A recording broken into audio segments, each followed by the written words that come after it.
বাংলাদেশের সেনাপ্রধান ওয়াকরুজ্জামান স্যারের কাছে আমার একটা আকুল আবেদন।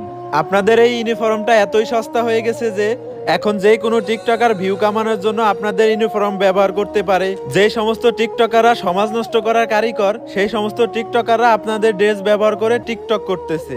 সাধারণ এলেক সবুজ যদি ভিডিও করার অপরাধে তাকে শাস্তি দিতে পারেন, আর সেইখানে আপনাদের ইউনিফর্ম ব্যবহার করে কিছু অশ্লীল টিকটকাররা টিকটক করতেছে, এদেরকে আপনারা আইনের আওতায় আনতে পারবেন না। যদি আইন সবার জন্য সমান হয়, আমরা সাধারণ পাবলিকও দেখতে চাই এদের ব্যাপারে আইনগত কি ব্যবস্থা নেওয়া হয়। বাংলাদেশের সেনাপ্রধান ওয়াকরুজ্জামান স্যারের কাছে আমার একটা আকুল আবেদন। আপনাদের এই ইউনিফর্মটা এতই সস্তা হয়ে গেছে যে এখন যে কোনো টিকটকার ভিউ কামানোর জন্য আপনাদের ইউনিফর্ম ব্যবহার করতে পারে। যে সমস্ত টিকটকাররা সমাজ নষ্ট করার কারিগর, সেই সমস্ত টিকটকাররা আপনাদের ড্রেস ব্যবহার করে টিকটক করতেছে। Subscribe.